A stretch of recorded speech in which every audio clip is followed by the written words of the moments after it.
So you just woke up from an amazing night. You just experienced something massive. A dream. For a split second after waking, it was right there.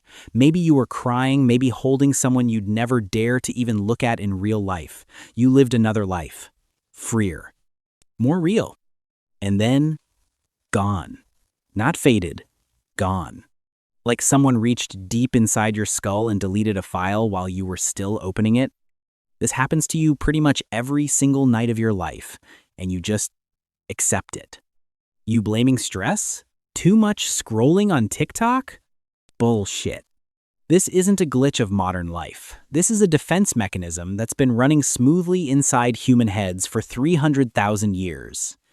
Every single night, your mind builds a whole separate reality, packed with your deepest desires, complete with people, places, emotions, and storylines.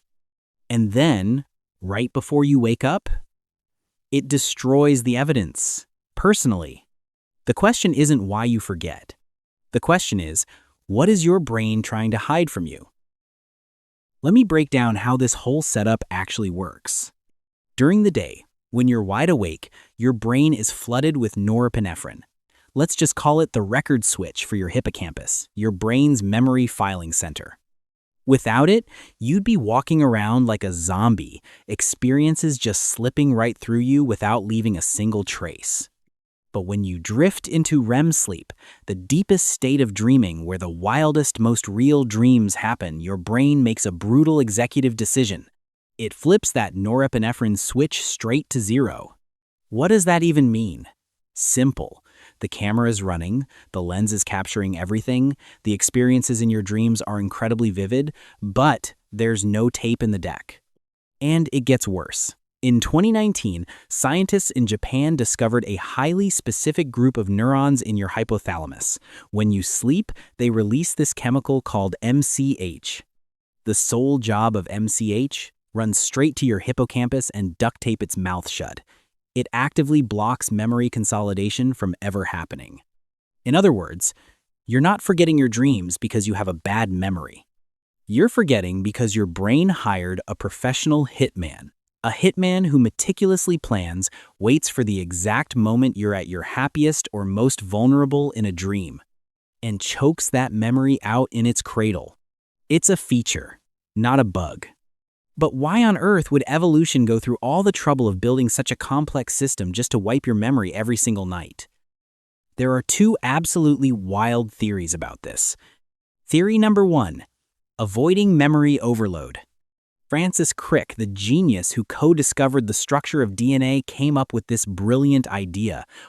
He called dreaming a process of reverse learning. Every single day, you dump tons of useless garbage into your brain. A random glance from a stranger on the subway, a stupid meme on Reddit, some baseless anxiety about whether you locked the front door. At night, your brain sweeps up all those messy, leftover connections, projects them onto a chaotic dream screen, and just flushes them out. So, trying to remember your dreams? That's like digging through the dumpster to pull back the toxic waste your brain spent all night trying to clean up. Remembering them would literally drive you crazy with chaotic connections. Theory number 2, it's a Matrix-style training simulator. Think about video games.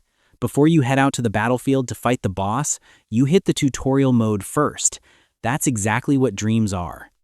In your sleep, you practice facing your most primal fears, being chased, being abandoned, standing naked in front of a massive crowd.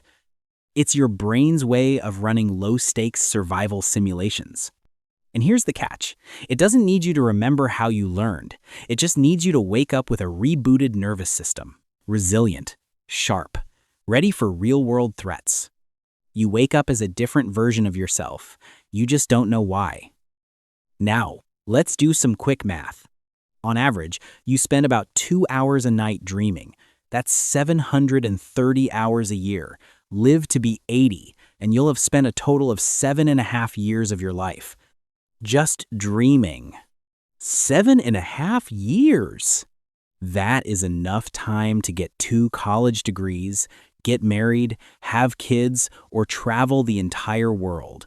And yet, by design, those 7.5 years of lived experience completely vanish. You're not allowed to keep a single second of it. Think about how ridiculously unfair that is. You can remember with perfect, painful clarity that embarrassing moment from 6th grade when you called your teacher mom.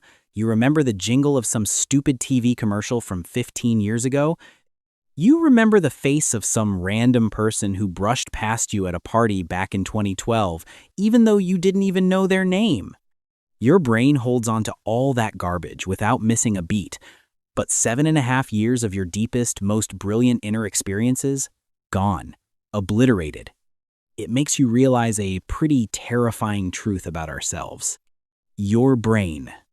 It's not some loyal servant keeping a journal of your life. It is an absolute dictator of an editor. Every single night, without your permission, it arbitrarily decides what memories you get to keep and what gets thrown away. It runs simulations it doesn't want you to see.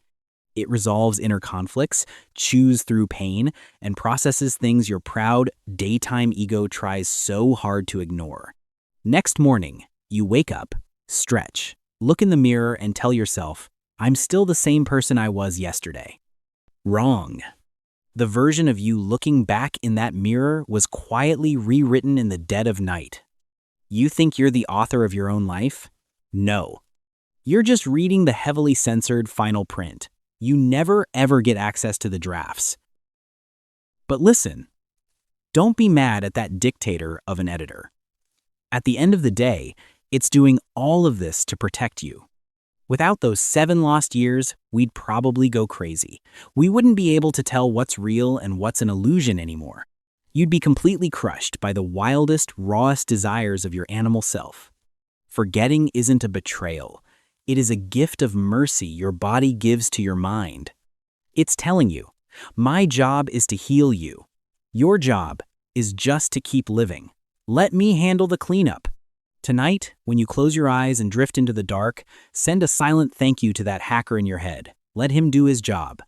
If you've ever had a weird dream that you actually managed to keep a broken piece of, comment down below.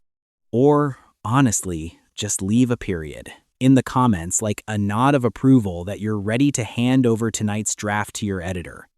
I'm Deep Shift. See you in tomorrow morning's updated version.